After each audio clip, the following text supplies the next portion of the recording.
नमस्कार, स्वागत करती हूँ आप सभी का भारत 24 पर। मैं हूं आपके साथ पूर्णिमा मिश्रा और वक्त है दहाड़ का। 3 दिसंबर को 4 राज्यों के नतीजे आए, जिसमें 3 राज्यों में प्रचंड बहुमत के साथ बीजेपी ने सत्ता हासिल की।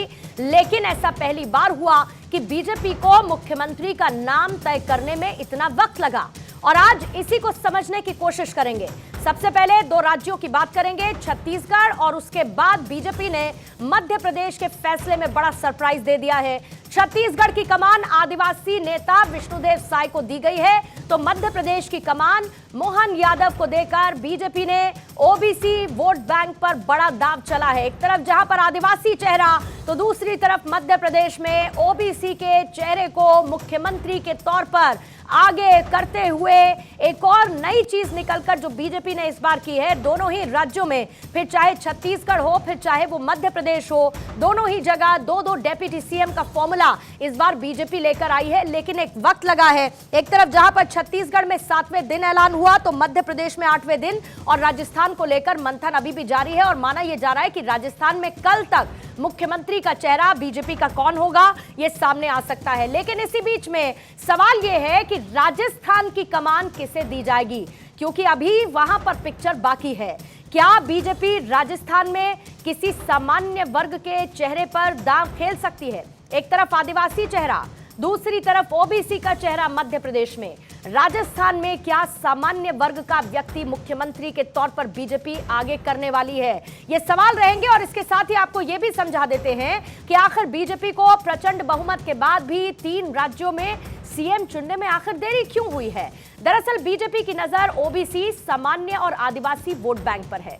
विपक्ष जातिगत जनगणना का कार्ड खेल चुकी है, और यही वजह है कि सीएम के चेहरों के जरिए, फेस ऑफ द स्टेट के जरिए विपक्ष के जाति वाले श्रेय को मात देने की कोशिश बीजेपी करती हुई नजर आ रही है। लेकिन इसके साथ साथ महत्वपूर्ण ये कि 2023 का चुनाव हो चुका है और 2024 आने वाला है। 2024 चुनाव की जमीनी तैयारी की कोशिश बीजेपी ने करनी शुरू कर दी है, क्योंकि शुरू से ये साफ है कि बीजेपी ने इस बार 2023 का जो चुनाव लड़ा, वो एक तरीके से 2024 की प्रयोगशाला के तौर पर था। और इस बात में कोई दो राय नहीं कि बीजेपी अपने ट्रांजिशन फेस में है, जिसमें नए चेहरों के जरिए नए युग में प्रवेश की कोशिश है, ताकि आने वाले समय के लिए नेताओं को तैयार किया जा सके।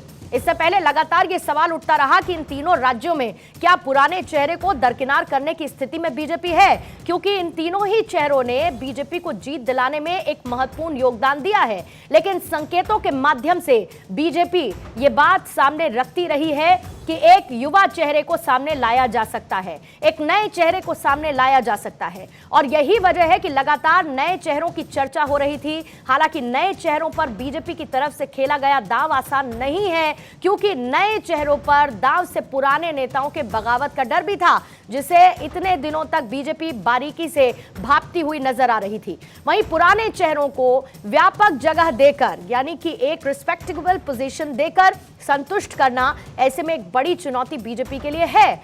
मंत्रिमंडल में भी नए और पुराने चेहरों का एक सटीक समीकरण बैठाना होना है, और स्पीकर जैसे अहम पद के लिए भी सही चेहरे की तलाश की जा रही है, जिसमें नाम सामने भी आ चुका है। लेकिन राजस्थान अभी बाकी है।